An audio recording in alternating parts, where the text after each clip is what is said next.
शिव गुरु के चरणों में प्रणाम, मैया भवानी के चरणों में प्रणाम। मेरा प्रणाम स्वीकार करना। गुरु बहिना लोग, हरिंद्रानंद साहब जी के चरणों में प्रणाम। शक्ति स्वरूपा नीलम दीदी के चरणों में प्रणाम। हमारे सत्यम शिवम सुंदरम चैनल के गुरु बहिना लोग लाइक शेयर जरूर करब जा। अपना छोटी बहन के समझ के प्यार दुलार से कमेंटों में लिखब जा हर हर महादेव। शिव गुरु के माध्यम से हमनी के धरती पर 3 सूत्र मिलल बा, आइल बा जनमानस में। यही 3 सूत्र हम लोग घर में बैठे बैठे ही हम लोग पाकर धन्य हो गए हैं। इसी में सारी शक्तियाँ भरी हुई है। पहला में दया मांगना, दूसरा में चर्चा करना है, तीसरा में नमः शिवाय से प्रणाम करना है। एगो चर्चा देहल चाहतनी, जैसा करनी वैसा भरनी। एगो रहना गरीबे ब्राह्मण रहनी, उनकर एक ही बेटा रहना, आ एगो उनकर पत्नी रहली। तो उनकर पिताजी का मृत्यु हो गई, तो माई बेटा रहना जा। बहुत दिन के बाद बेटा जब शादी योग्य हो गई ना, तो सोचली माई कि हम बेटा का शादी कर दे तो घर में बहू आ जाए हैं, तो हम शिव गुरु का चर्चा में जाए लगा। उस शिव गुरु का भक्त रहली। प्रतिदिन शिव गुरु का पूजा पाठ क के मंदिर नित्य होके आके तब भोजन करस। भक्त रहली। बेटा का शादी कैली, बहू अली घर में। रहते रहते कुछ दिन बीत गए, तो बहू का माई एक दिन अली बेटी के देखे खातिर। तो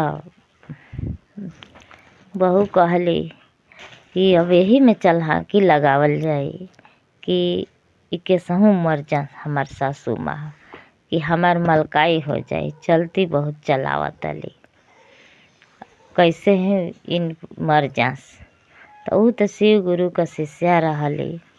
उनका पर तो प्रभु का माया रहे, प्रभु दया बरसावत रहना।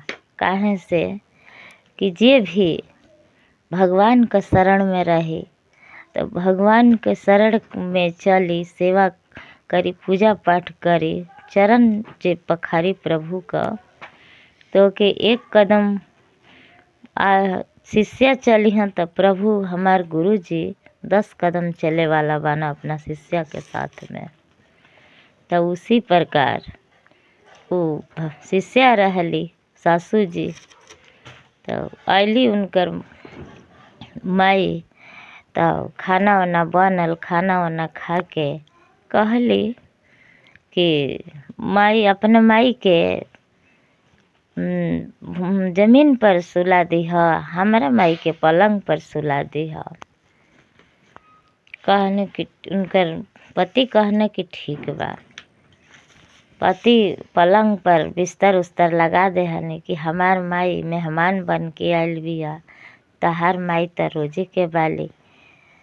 उनकरा के भुइया बिस्तर लगा दी है सास जी के, आ माई के हमरा पलंग पर। ऐसे ही बिस्तर उस्तर लग गई पलंग पर।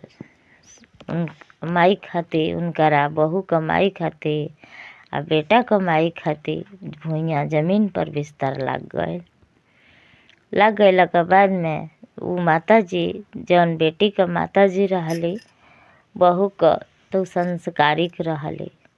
कहली कि समधिन जी आप पलंग पर सोई, आप बड़ी बानी, बेटा कमाई हैं, आप बड़ा बानी हमसे, आप पलंग पर सोई, हम जमीन पर लेट जाता नहीं। कहली कि ठीक है बा, आप मेहमान बराबर बनी, आप सो जाए। नहीं मनली।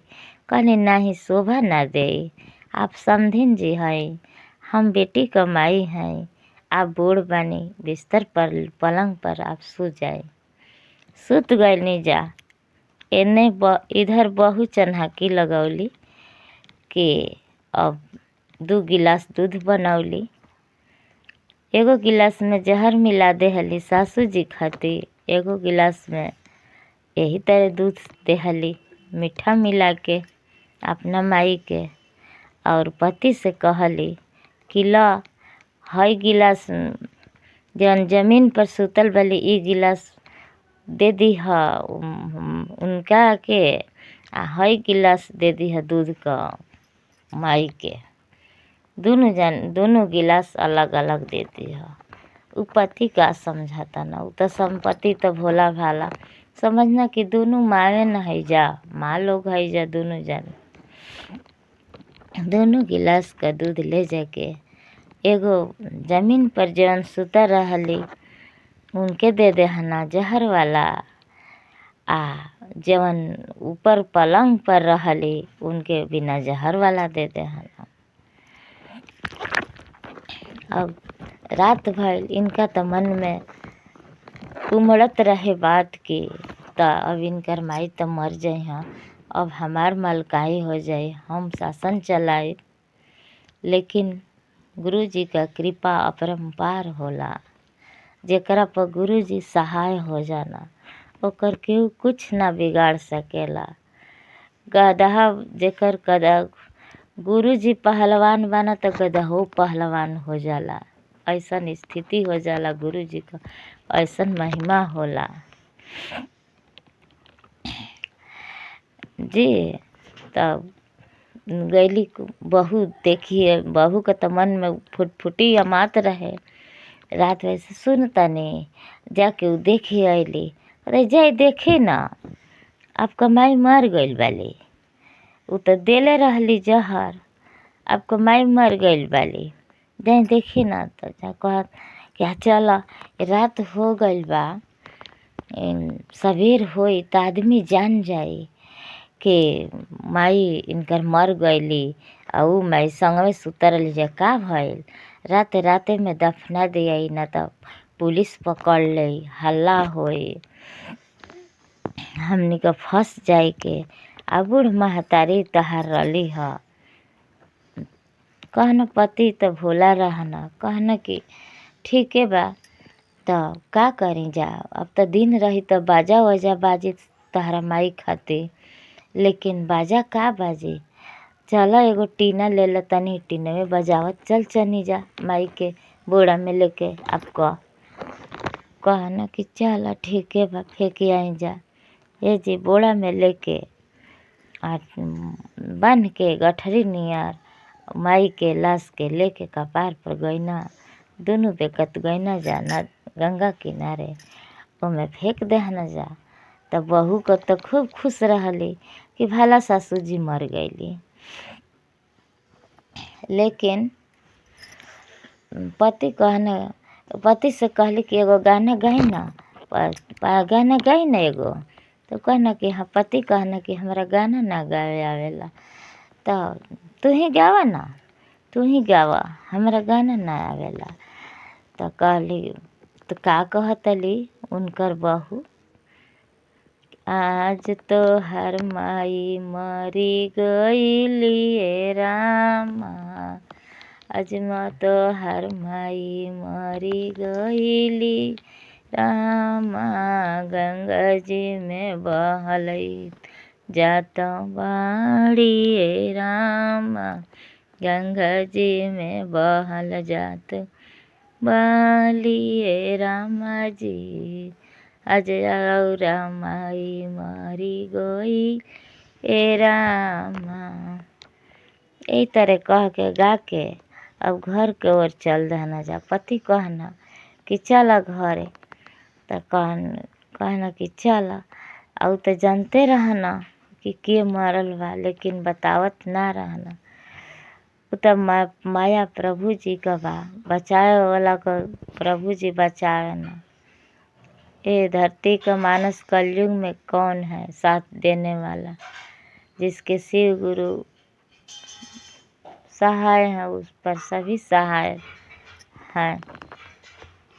घरे अली कल के तब चाहे तनी माई के जगह ही अपना, वो तो सोचली कि हमार माई तो जिंदा बिया, इनकर माई मर गईल बिया। तो जगावे जातली तो देखतली कि बेटा का तो माई अबे बा जिंदा वाली, हमार माई मरू गईली, हम फेंकू आईनी। तो गुरु बहिना लोग, जैसी करनी वैसी भरनी, ये तो मिलता ही है। गुरु जी की महिमा अपरंपार है। कमेंट में लिखना गुरु जी को हर हर महादेव लिखिएगा और लाइक शेयर भी करिएगा, प्यार दुलार भी दीजिएगा। देखते रहिएगा इसी तरह इस चैनल को। हर हर महादेव।